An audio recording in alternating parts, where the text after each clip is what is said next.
That's right. It's actually happening. If you want, pinch yourself, slap yourself, or remove your pants and check the size of your penis, it's going to be the same as always, which is to say that you're not in a dream. I'm going to be analyzing the animation of One Piece, probably the single most requested video on my channel, aside from the animator spotlight for Weirenzang, but that's coming from a singular person. The main reason that it took me so long to make a One Piece video is because I don't really enjoy the anime much. It's quite possibly the most boring piece of media that I've ever consumed. I know that it gets better in episode 200 or 300 or whatever. Maybe when I get to that point, I'll be praising it as the best piece of fiction ever created. But right now, I'm at the Whiskey Peak arc, if I'm not mistaken, and I just can't get past it. But the later episodes of One Piece are just simply so influential in terms of animation. It's unfortunately become the benchmark for a long-running TV anime project. There's no denying that it's the biggest manga of all time, and so the influence that it carries is enormous among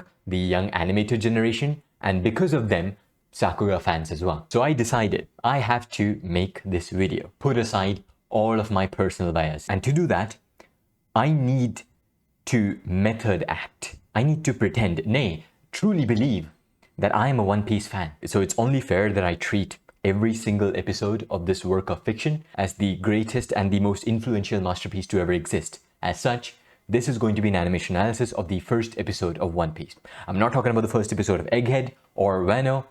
I'm talking about hashtag 0001. The very first episode of One Piece was storyboarded and directed by Konosuke Uda, the director of that time. One Piece has changed directors a large number of times, and the directorial philosophies has changed drastically over the years. The first director, Konosuke Uda, had a very minimalistic idea for what One Piece should be. There's an emphasis put on extremely exaggerated poses that I really like. This is executed using really cool foreshortening techniques to push the character proportions to the absolute extreme, which, when coupled with One Piece's already goofy character designs, makes it really appealing to watch. As for the animation, however, I mean, let's just get right into it. So yeah, here we are, episode 1 of One Piece. It has been a while since I watched the very first episode, and I didn't really check where the good scenes are in the first episode because I wanted to go back into it completely blind. What I'm going to do is just skip ahead in the episode and me get into visually interesting sequences. I'll break them down.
So as you can imagine, One Piece in its early days was a fairly limited project, so there was nothing really appealing animation-wise to break down over there. It's very much unlike even Naruto, for example, which, while being a fairly limited production, very early, like the first couple of Toshiyuki Suru's episodes, already showed hints of greatness, which was only confirmed by episode 30 with Atsushi Wakabayashi's first episode. For One Piece, nothing like that has happened yet. I think I've watched double of those episodes. I'm in the 60, 70-ish area. Now, obviously, I shouldn't be comparing these two projects because Naruto started airing in 2002, unlike One Piece, which was 1999. So Naruto aired 3 years after One Piece, and as we all know, in a medium where the quality of artwork is entirely dictated by the talent of the animator putting his pen on paper, technological improvements mean absolutely everything. So since Naruto came 3 years after One Piece, it was obviously always going to look better. I don't want to break down episode 2 immediately, because again, I'm thinking from a One Piece fan's perspective over here. I really want to understand the project, and to do that, I want to emulate the pacing of One Piece. That's why I have dedicated this slot, this day in particular,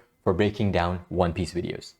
That's right, the 1st of April, every single year, I'll be breaking down one episode of One Piece. I don't want the series to go stale either, so I will be throwing in a few surprises here and there, like alongside the analysis of the 100th episode, I will also be releasing the animation analysis of one of the specials. I'm going to cheat a little bit. I'm going to start with the best one. I'm going to start with One Piece fan letter. So on April 1st, 2125, along with the animation analysis of episode 100 of One Piece, I will be releasing the animation analysis of One Piece fan letter. I'm very serious about this series, so I'm not gonna go back on my promise. If you want confirmation, you can just ask the Demon Slayer fans and the Dan the Dan fans. I never go back on my promises. I'm also really looking forward to breaking down episode 957, which is the first Megumi Ishitani episode. So in exactly 957 years from today, I will be doing that. This video is brought to you by my patrons. Special thanks to Shiro and Mindy Lee, and also my managers, Isenman P and Patrick Kaminsky. If you enjoyed this video, consider joining my Patreon. If you did not like this video, leave a dislike. If you're an up and upcoming animator or just interested in animation in general, consider joining the Manko Men Discord server. All links in the description. That's about it. Thanks for the views.